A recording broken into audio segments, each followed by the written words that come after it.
Imagine something horrible happened to you, or something horrible was going to happen to you, like a horrible car accident and you lost your legs, or you invested in the wrong thing and you went bankrupt and you lost your job and your wife leaves you or your husband leaves you, cheats on you, or whatever it is. And someone comes to you and says, I can transfer all of that to somebody else so that you don't have to go through it. How many of us would do it? Be honest. How many of us would actually say yes? I've been thinking about this question a lot. Hey, would I do it? Like, would I, honest to God, do it? And I hesitated a little bit. I was like, depending on what happened, depending on what it is that happens, I would transfer it to the next person. If it's something I can live with, probably I wouldn't. But one thing is for sure, if the thing in question was to happen to me, I think I would maybe take it. But if the thing in question was going to happen to my sister or my little cousins, then we are transferring it. No questions asked. Don't judge me. In fact, judge me. I don't care. Like, I don't care about morality, but when it comes to my sister, I definitely would do it. I definitely would 100% do it. Anyway, back by, I don't know whether to say it by popular demand. I think it's about 10 of you guys that kept asking me, when is the next video? When are you coming back? Life happened a little bit. I dropped one of my glass bowls. You guys know the story of the glass bowls. So imagine you are juggling 5 bowls, right? 4 of those bowls are made out of glass, and one of them is made out of rubber. So the glass ball is like your health, your family, your friends, your spirituality, and the rubber ball is like your job or your career or whatever it is. So you're juggling those balls and you can't really juggle all of them at once. There comes a time where you have to drop one of the balls, and most of the times we drop the glass balls in order to catch the rubber ball, your job, your career, whatever it is. So you drop your relationships, your family, your friends, your health. Me, the dummy that I am, I dropped my health. And right now, I'm trying to piece my glass bowl together piece by piece. It is literally the worst. Like, I don't know why I do this to myself all the time, because I just wanted to catch that rubber ball, which was just gonna bounce back anyway. But that's why I have not been around. But I am back. I'm back.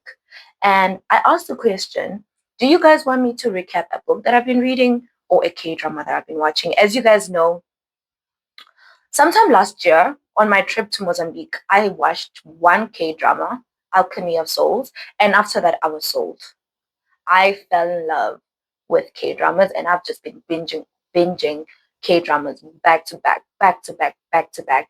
And the one that I watched with my friends the other day, I think it was like my second time watching it, because they had never watched it, was Marry My Husband. Don't judge me. Like, I love Korean dramas. Don't love me. Don't judge me. And my husband, he's always judging me. But honey, you just watch people shooting at each other all day. At least my stuff has some storytelling, some plot, and yes, Korean man. Yes, Korean man. But that's a story for another day. That's a story for another day. We are going to go back to Marry My Husband. So back to the question I asked. If something bad was happened to you or was going to happen to you, would you transfer it to the next person?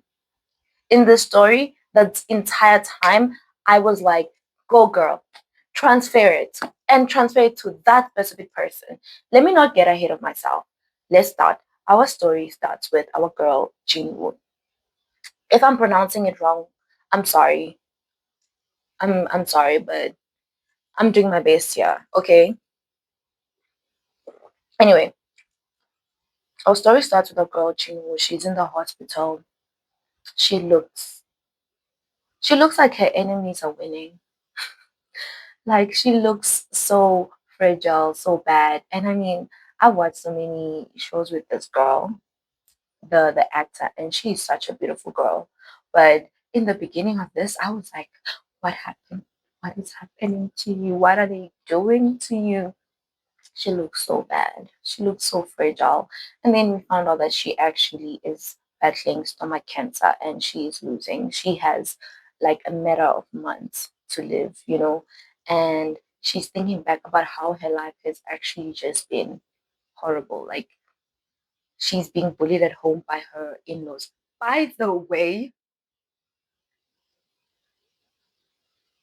I feel like not with this generation. I feel like mother-in-laws, not with you can't mess with this generation. My generation will fight back.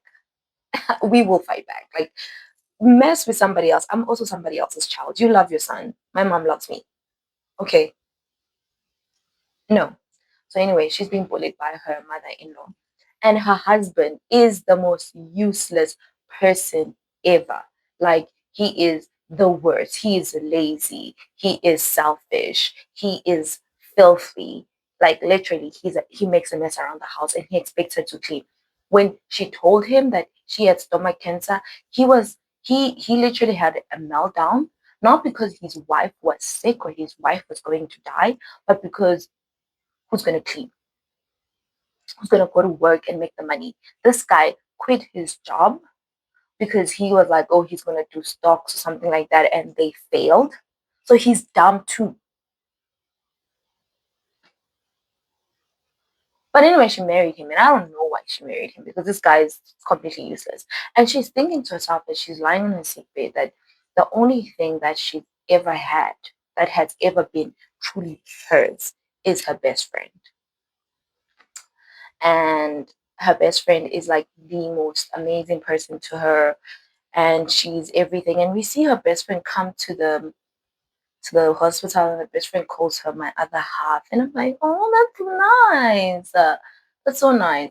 Then in the next scene, she finds out that her husband took all her money because she's the one who works, and I don't know what he did with it, but he did not pay her hospital bills. So unfortunately, she has to go home. She can't get any treatment. And I was thinking to myself, aren't they public hospitals? I think being South African has kind of spoiled me because even sometimes when I watch Nigerian stuff and they're like, oh, there's no money, so you need to just go home and be in pain. And I'm like, if there's no money, I'll just go to like Helen Joseph or something. I'm not a fan, but it's the hospital. I'm sure they'll give me some kind of medication.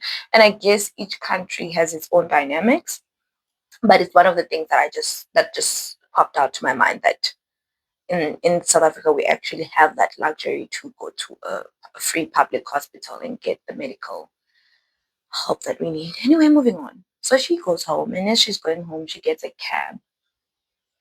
Like this guy, he took all her money. Like she can't even. She literally has the last like dollar or whatever, the currency that they use in her bag. That's the only thing she has left, and she needs to use that to take a taxi back home because he's not even gonna come fetch her.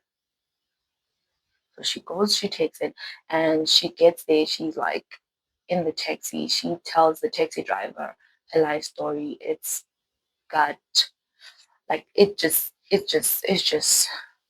like her mom left her when she was a child. Her dad died. Um, like it's just so sad, guys. And the taxi driver says to her, in life you can always take other parts that are more beautiful. And he changes the direction. And I was like, you gonna let this man just drive a different route? What if he steals you? What if he kidnaps you? I'm sorry, but so anyway, he drives it down this beautiful path with these beautiful flowers, and I was like, oh, so beautiful. And eventually he gets her home, and when she gets home, he actually refuses to take her money. He gives it back to her, and she takes it and she goes up. And when she gets home, the first thing she sees at the outside are a pair of gorgeous, gorgeous red bottom shoes, like red shoes, like gorgeous. She's seen these shoes before. We've seen these shoes before. When somebody visits her at the hospital, she goes in slowly and she sees her best friend her other half lying in bed with her husband. And you know what is even more upsetting is the conversation that they're having. They're talking about the fact that he took out life cover on her and he's going to buy her a bag, he's going to buy her so many things when she dies, buy the best friend so many things when she dies, and and and and they want to get married and whatnot, and the life cover pays out. And she's always been timid, but she decides, she snaps. She's like, no, you guys are gonna catch my hands. You guys are gonna catch my hands. And they start fighting. You know, her best friend says the most chilling things ever. You're dying already. Why won't you just die?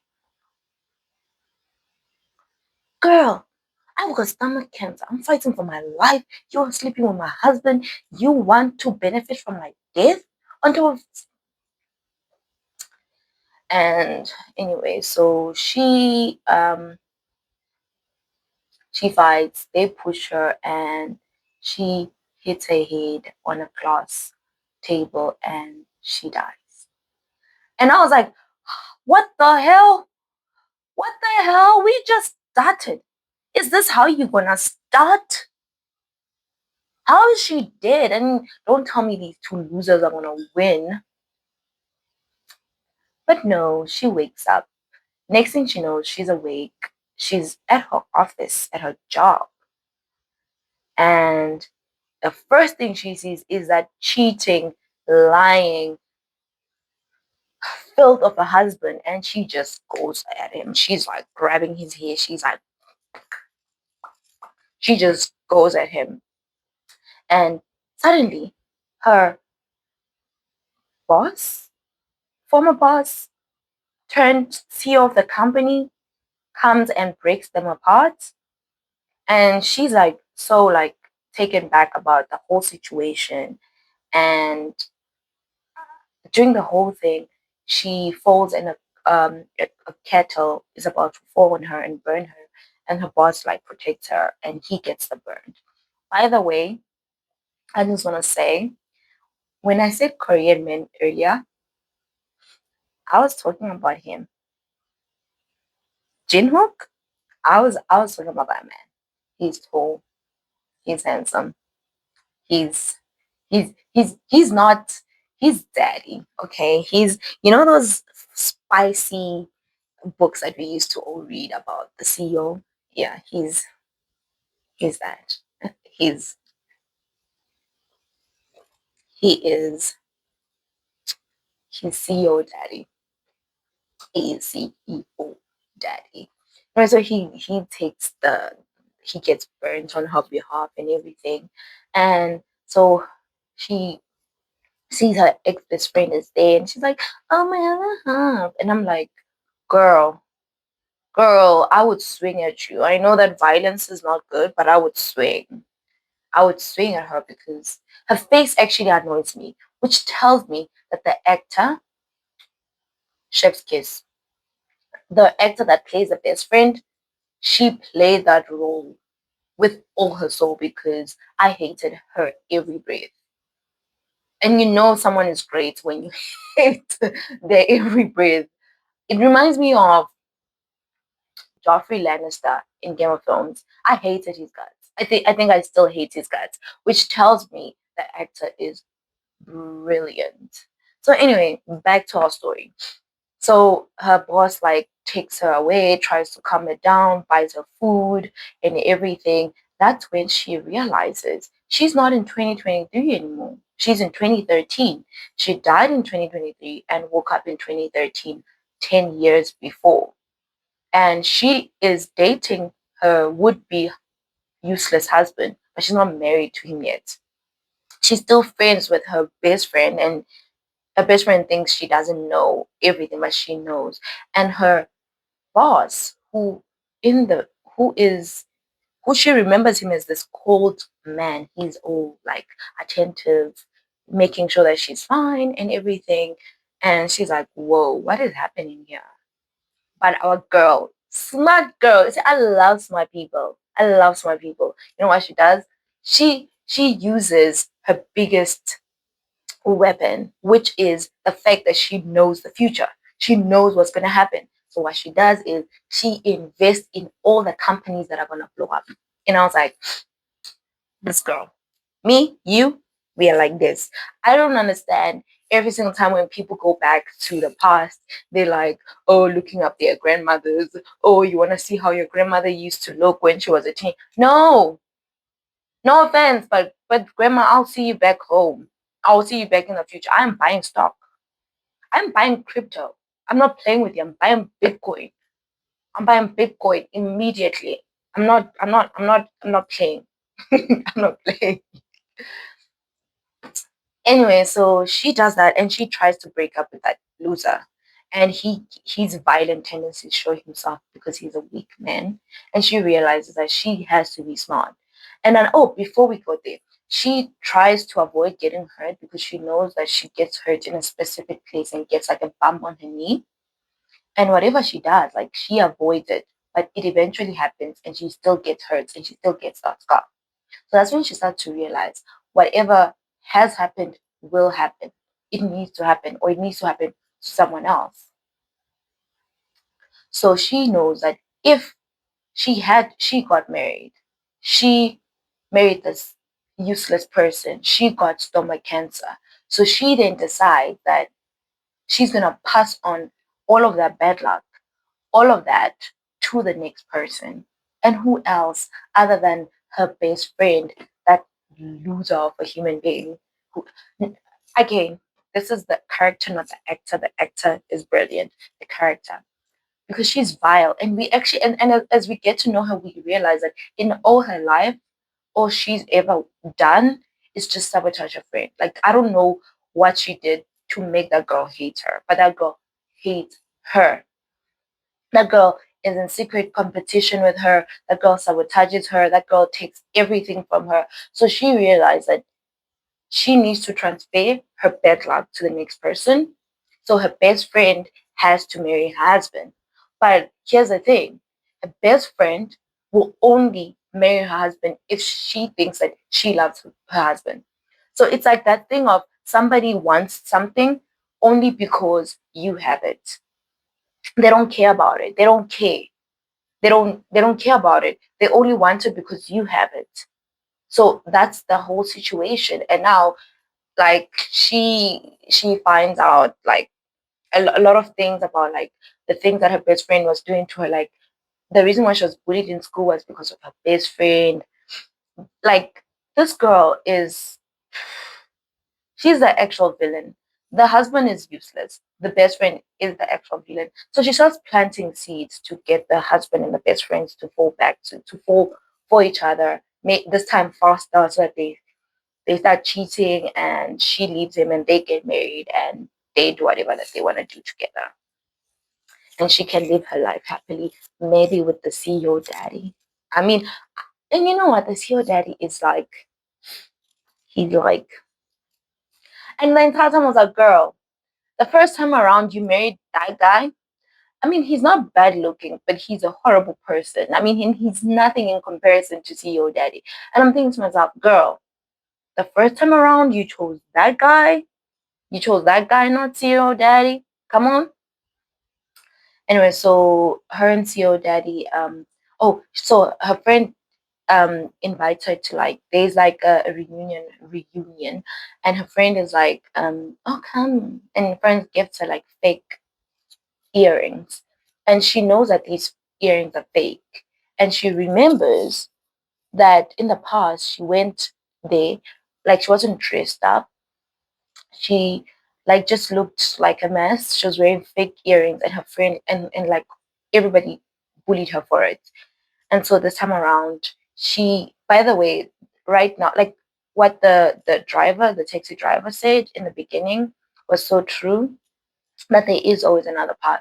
And the other path opens up to greater people, actual genuine friends. And she's now making genuine friends and they're helping her out. Like one of the friends like takes her shopping, gives her actual good fashion advice. I like her best friend that was like always sabotaging her, even telling her to wear the worst things ever. And so she takes it to a makeover, she gets her hair done. And when I saw her, I was like, this is the girl I remember.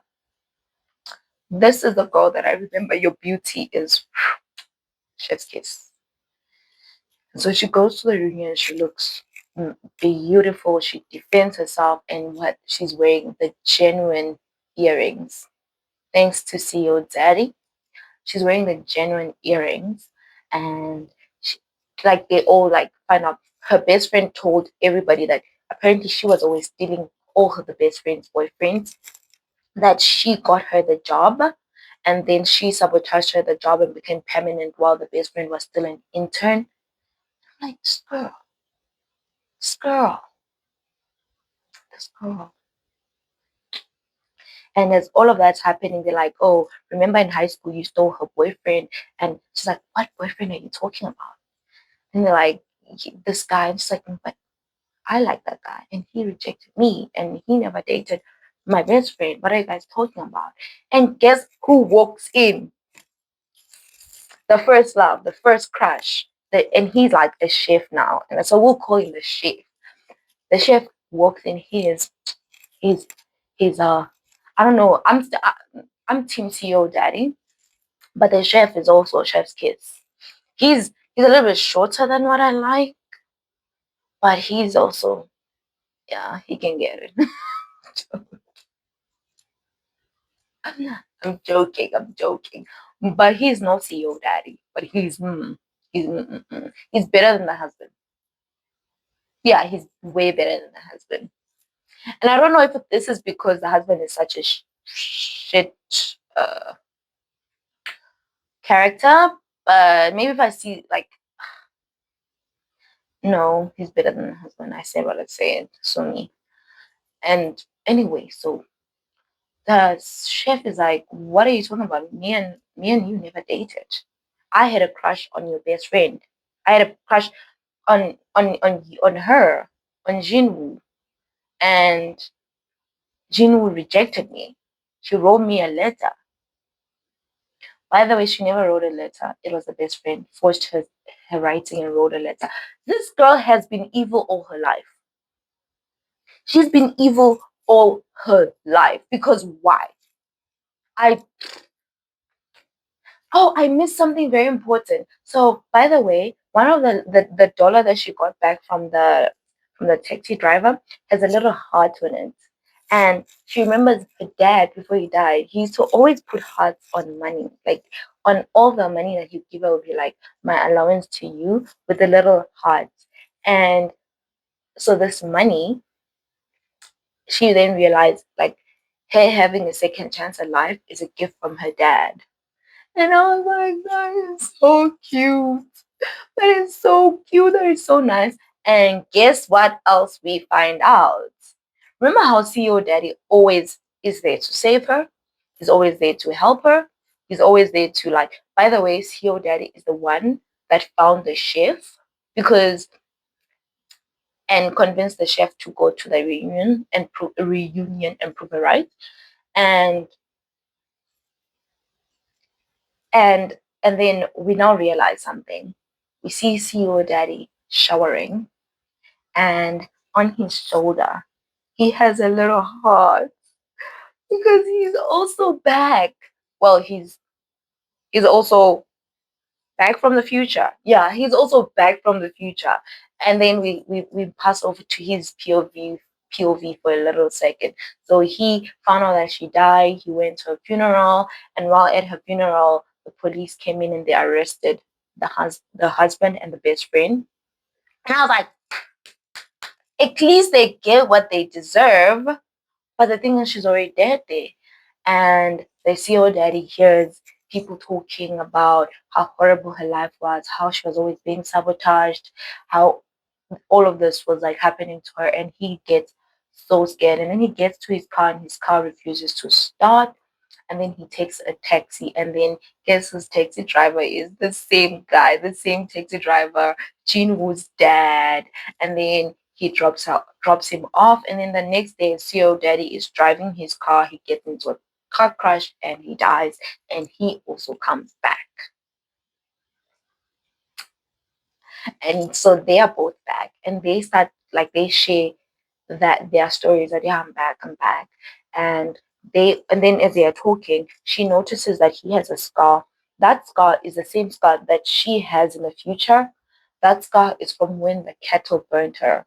So she realizes, we know that what happened has to happen unless you transfer it to the next person. We also realize that what happens has to happen if you don't transfer it. So, for example, the reason why she doesn't have the burn is because he has it. The reason why she got hurt is because nobody else took her love.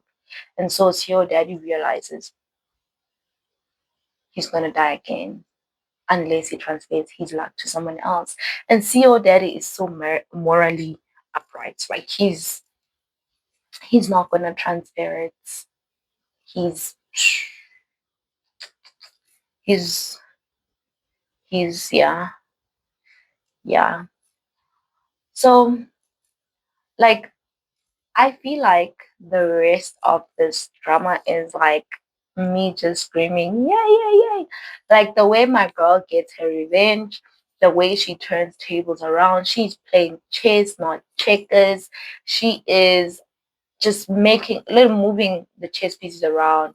The best friend is such a horrible person, and she's like going for the husband because she thinks that she still wants the husband.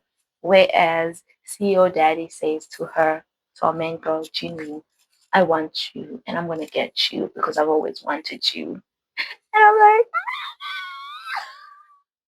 like, whoa, whoa.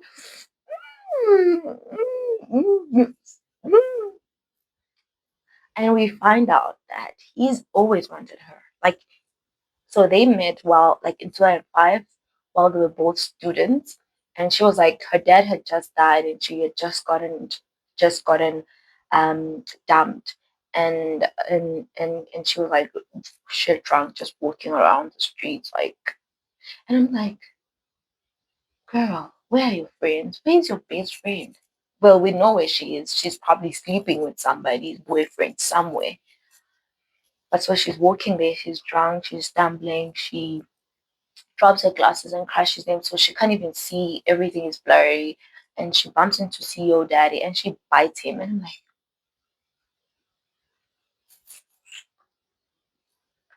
what a way to say hello. And so CEO Daddy decides to keep her company so that other men don't like, she's a drunk girl in the streets alone. So CEO Daddy, being the person he is, he stays with her. They go to a park. She tells CEO Daddy her life story. She cries. They and he decides to keep her company. They fall asleep together at the park. When he wakes up, she is gone. And later on, he bumps into her again at the college. She goes to this college. He doesn't really go to that college, the university, but his friends go there. He just goes there to train. And that's where he gets the muscles because here daddy can throw a punch. And basically he watches her. She normally feeds this little kitty, which he also feeds, and we later see that he actually took that kitty home. That's his kitty in the future. Like that's his pet. I'm like, why you gotta be so sweet? Why? And then she just watches her, he never approaches her. And then later on, when he starts working at the company, by the way, CEO Daddy is actually secretly the grandson of the owner of the company. So he's he's like currently working, like nobody actually knows that his grandfather owns the company. You know, they're grooming him to take over. Eventually he will take over. So he's wealthy. He's wealthy. And so CEO Daddy never told her how he feels. And then he bumps into her years later when they start working at the same company. And guess what? She's already dating that loser. So he never makes his move. So this time around, CEO Daddy is like, I'm making my move. I'm not playing with you. He dumps his nerd glasses. And I don't know, I wear glasses. So I find offense whenever they like, oh, somebody close up and all they did was take off their glasses. So are you guys telling me that with my glasses I'm not cute because I think I'm cute all the time, whether I have my glasses on or not. Because every time when someone close up, they just remove their glasses. Oh wow, he's hot now. He's not wearing glasses. Whoa. But anyway, he gets a haircut. For me, it's the haircut that does it because the haircut makes him CEO daddy. Before he was CEO, I see you, you hot. Now he's CEO daddy. Okay, daddy. And so yeah, man. So CEO daddy has always loved her, and he just never made a move on her.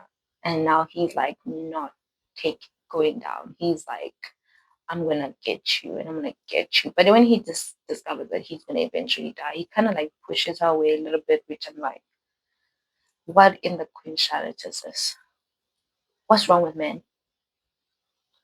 Like, if you're hurting, tell me that you're hurting. Come on, come on. Like, so one thing I love about this season with this K drama is it's you're always like on your toes. You're always like, what's gonna happen next? What's gonna happen next? Like they go to this work trip and like her best friend finally shows her few colors and like they almost fight her. But you know what? She's been training with CEO Daddy, so she fights back like tactic. And just as like a best friend her best friend and the husband finally, future husband finally sleep together, and the best friend says that she's pregnant, but she knows that the best friend is not pregnant. She knows because guess what? That husband is infertile. She learns that in the future. So the best friend is lying, but she's like, you know what? Well, I don't care. I don't care. Have him. Take him. And she does, and they get married. And guess who goes to the wedding? She goes to a wedding dressed up with CEO Daddy in her arms. And I'm like, yes, I love pettiness. Be petty, my queen.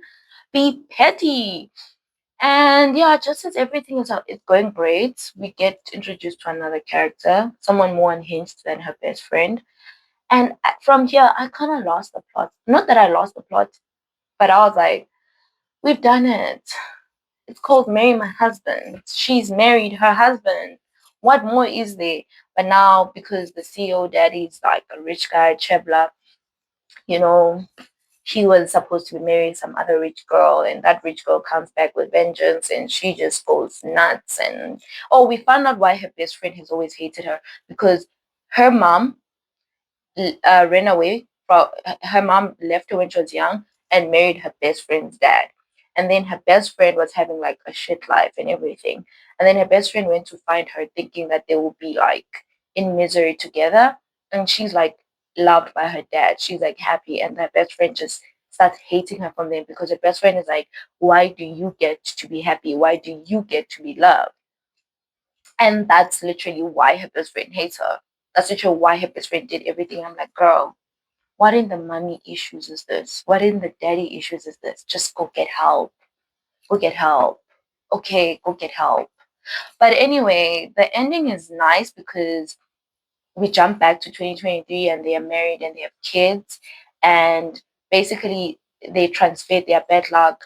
CEO daddy didn't die. That girl, the girl he was supposed to marry, the unhinged one, gets married, dies on his behalf.